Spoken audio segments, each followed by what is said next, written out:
Karulai നെടുങ്കയത്ത് ക്യാമ്പിനെത്തിയ scout and ഗൈഡ്സിലെ 2 വിദ്യാർത്ഥിനികൾ മുങ്ങി മരിച്ചു. കൽപ്പകഞ്ചേരി കല്ലിങ്ങൽ പറമ്പ് MSMHS സ്കൂളിലെ 9ാം ക്ലാസ്സിൽ പഠിക്കുന്ന ആയിഷ റൂദ, 6ാം ക്ലാസ്സിൽ പഠിക്കുന്ന ഫാത്തിമ മുർഷിന എന്നിവരാണ് മരിച്ചത്. വൈകുന്നേരം 6 മണിയോടെയാണ് അപകടം സംഭവിച്ചത്. വൈകുന്നേരം 4 മണിയോടെയാണ് വിദ്യാർത്ഥി സംഘം നെടുങ്കയത്തെത്തിയത്.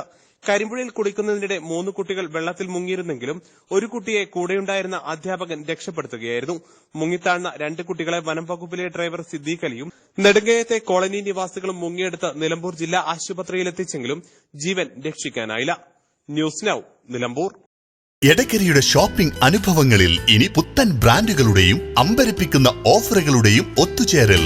നിത്യോപയോഗ സാധനങ്ങളുടെ വിപുലമായ കളക്ഷനുകൾ, അതിവിശാലമായ കാർ പാർക്കിംഗ് സൗകര്യത്തോടെ കാരി fresh hypermarket, Dubai mall, Edakkara.